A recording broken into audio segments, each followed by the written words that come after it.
La la la la la la la la la la la la la la সুবহানাল্লাহ সুবহানাল্লাহ সুবহানাল্লাহ সুবহানাল্লাহ। আরে তোমারে যে কইছি ওই যে ঢাকার ওই যে আজিমপুরের বাসাটা ভাড়া নিবা, ঠিক আছে ভাড়া নিয়ে নাও। হ্যাঁ টাকা দিতেছি, টাকা কোনো সমস্যা নাই তো। হ্যাঁ তুমি নিয়ে নাও, ঠিক আছে 1 তারিখ থেকে যাতে তুমি ওই বাসা উঠতে পারো। আচ্ছা ঠিক আছে বন্ধু, তুমি বুঝো নাই ব্যাপারটা। ব্যাপারটা কি খুইলা কও। আচ্ছা কুরবানি দিয়ে লাস্ট কয়দিন হয়? তা তো প্রায় 14-15 দিন হইবই। হ্যাঁ 14-15 দিন। কুরবানি ঈদ বলে কথা। তোমার কাছে মজার বিষয় জানতে চাইলাম, আর তুমি আমার দিন গুনাইতেছো। খুইলা বলো। বন্ধু তুমি দিন গুনলা কয়টা? 14 থেকে 15 দিন। এই 15 দিন যাবত আমি খুব মজা আছি। কুরবানি ঈদ বলে কথা। কই ঈদ তো আমারও গেছে, আমি তো কোনো মজাই নাই। তো তুমি কি কারণে মজায় আছো সেটা খুইলা কও। বন্ধু আমি যে কুরবানি দিছি সেটা তো জানো। হ্যাঁ সেটা জানি। আরে কুরবানি যে গোস্ত 6-7 মাস খাইতে পারবো, এখনো খাই আসলাম। কোরবানি তো তুমি একা দাও নাই, সমাজের অনেকেই তো কোরবানি দিছে, আমিও তো কোরবানি দিছি।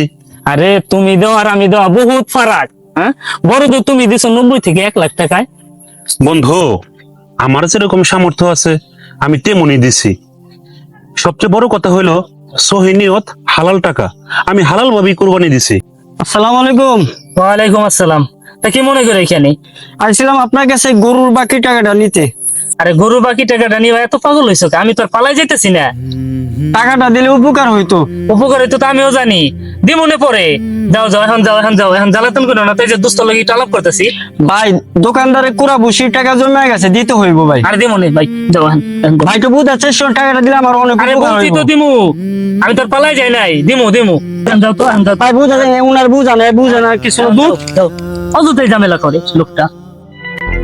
লোকটা কিসের টাকা পাইবো? আর লোকটা কুরবানি দিছি না, কুরবানি গরু কিনছিলাম, কয়টা টাকা পাইবো?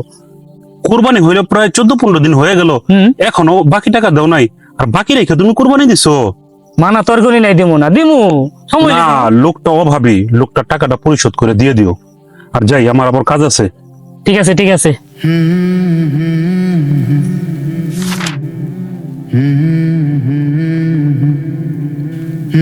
আসসালামু আলাইকুম। ওয়ালাইকুম সালাম ভাই। কেমন আছেন ভাই? আলহামদুলিল্লাহ ভাই, ভালোই আছি। তো ঈদ কেমন কাটলো? ভাই আর গরিবের ঈদ, গরিবের এমনি দিন যেমন ঈদের দিন তেমনই কাটছে ভাই। তো কোরবানি গোস্ত কেমন পাইলেন? ভাই আল্লাহ ভাগ্যে যা রাখছে তাই পাইছি, কিন্তু গেছে বাড়ির তুলনায় এবার একটু কমই পাইছি। পাইবেনি তো, আগে যারা কোরবানি দিত তারা অনেকেই দেয় না, আবার অনেকে ঝামেলা মনে করে। অনেকে তো 3 ভাগ করে ঠিকই, কিন্তু নিচের ভাগ থেকে একটু দিতে চায় না। সবচেয়ে বড় কথা হলো বর্তমান সময়ে গরু ঘাসের যে দাম অনেকের সাধ্যের বাইরে চলে যায়, তাই অনেকে কোরবানি দেয় না। ঠিকই কইছেন ভাই, আপনার কথায় যুক্তি আছে। ভাই আল্লাহ যদি আমাদের তৌফিক দেয় আমরাও কোরবানি দিব, কিন্তু তাদের মতো আমরা এরকম করব না ইনশাল্লাহ। ইনশাআল্লাহ। আচ্ছা তাহলে থাকেন ভাই, আমি গেলাম। আসসালামু আলাইকুম। ওয়ালাইকুম আসসালাম। ভালো আছেন রিফাত ভাই? আলহামদুলিল্লাহ। ভাই কোথায় গেছিলেন? ভাই গেছিলাম এক বড় ভাইয়ের কাছে, গরুর বাকি টাকাটা আনতে, সে দিল না, মনটা খারাপ ভাই। ও ভাই মন খারাপ করেন না ভাই। আচ্ছা ভাই মন খারাপ করেন না। গেছিলেন ভাইয়ের কাছে, পাইবেন না? আচ্ছা ভাই আমি বলে দিব, মন খারাপ করেন না।